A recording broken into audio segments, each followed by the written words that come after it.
Hi everybody, how you doing? I hope you're well. Lately, there has been a lot of stories circulating about the American eel.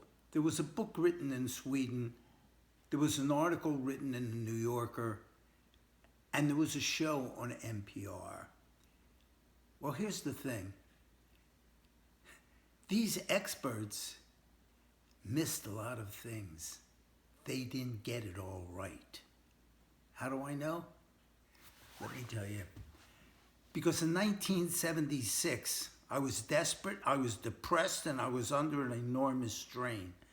My latest endeavor, bicentennial host houses, had just been flushed down the drain by a mad mayor, Frank Rizzo, who called out the troops on the 4th of July, a hurricane that went whisking by, and a new disease, legionnaires. It literally fell from the sky and traumatized our city. So I was desperate, and I was broke. And then I met a man named Art Gelfand. And in 1944, Art Gelfand owned a fish company. And that company started to specialize in exporting eels.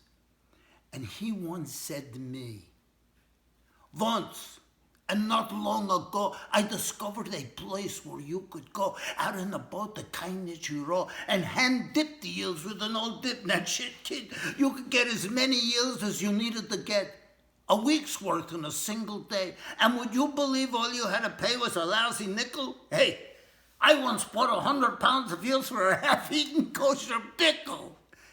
Gelfand loved to reminisce, and putting his fingers to his lips, he blew the world a kiss.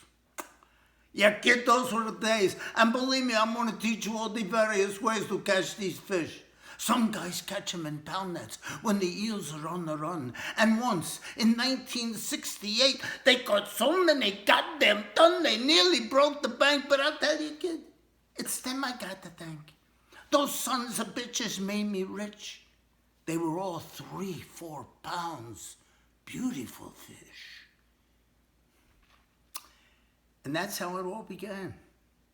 How I got into buying eels and selling eels and getting them to places like Europe and Japan, and how I became in these here United States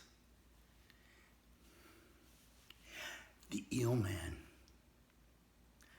I mean, I came to know every eeler up and down the coast, and when it came to buying, I bought the most. There was no buyer bigger than me. Hell, I was the eel man. I put guys in the water, you see. I taught them how to fish. I made them money, and the more money they made, the more money I made. And that, after all, was the name of the game. That's why I got in that big rig and rode down the road to some land's end to wait for guys like Woodrow Rogensberg or Albert Benoit. That's why I busted my ass. You think I love being the eel man? Hell no, guess again. I love the dollar, the dinero, the yen. Well, there were times when I would go into a town with so much dough that guys would stay up to protect me while I slept. Outside my motel or hotel room, they slept until I was ready to go, because they didn't want the eel man dead. I was the only one who knew where their liquid gold was. I was the only one who knew how to get those fish to market. Without me, those fish would have died in the live cars. In remote communities like Hurry Hill, Virginia, where everyone had the last name of Dent, where brothers would brawl over a lousy cent and would fight over a couple of nickels after I had just spent $90,000 or $100,000, I was the entire and sole economy. And when everybody looked like they had a frontal lobotomy, they could easily understand my deal. Cold cash for the American eel. I came to know the toughest of men. Guys who worked off the rivers and sea, with hands like ham hocks and eyes of steel, who only worked if the money was real. But big and tough was bullshit when it came to my money. When I bought eels, it was never funny, it was work. And many's the time I'd have to grab some jerk and straighten them out. You want to work for me, I shout? You got to toe the line. The one thing you cannot do is waste my time. Don't tell me to be here if you ain't got no eels. Because if I'm here and they ain't, you'll know how it feels. You catch those eels and keep them alive and be waiting here for me to arrive, and I'll take care of the rest. Because when it comes to buying, boy, you got the best damn buyer in the whole damn land. And when I say I'm going to be here, you got to understand I'm going to be on time. And that's how it was. Guys could set their watch by me. If I said I was going to be there in the a.m. at 6:03, that's when I got there. Even if I had to drive all night. But on those back roads, man, you could fly all right. Keep the pedal to the metal and roar. Yeah, it was tough. I was always on the road. My mind was a crisscross map of remote fishing holes, broken down ice houses, seedy restaurants, dilapidated holiday inns, grimy gasoline stations. I was like Frank Buck. I had to bring him back alive. And that captured most of my consciousness. But on the back roads at night, I would think about what it used to be. I considered myself a songwriter, a storyteller, a poet. But on those back roads, who would ever know it? You cannot create in a state of exhaustion in a world of gasoline fumes and blinking lights, of loading eels and blown out wheels and endless sleepless nights. So I told myself the writing could wait.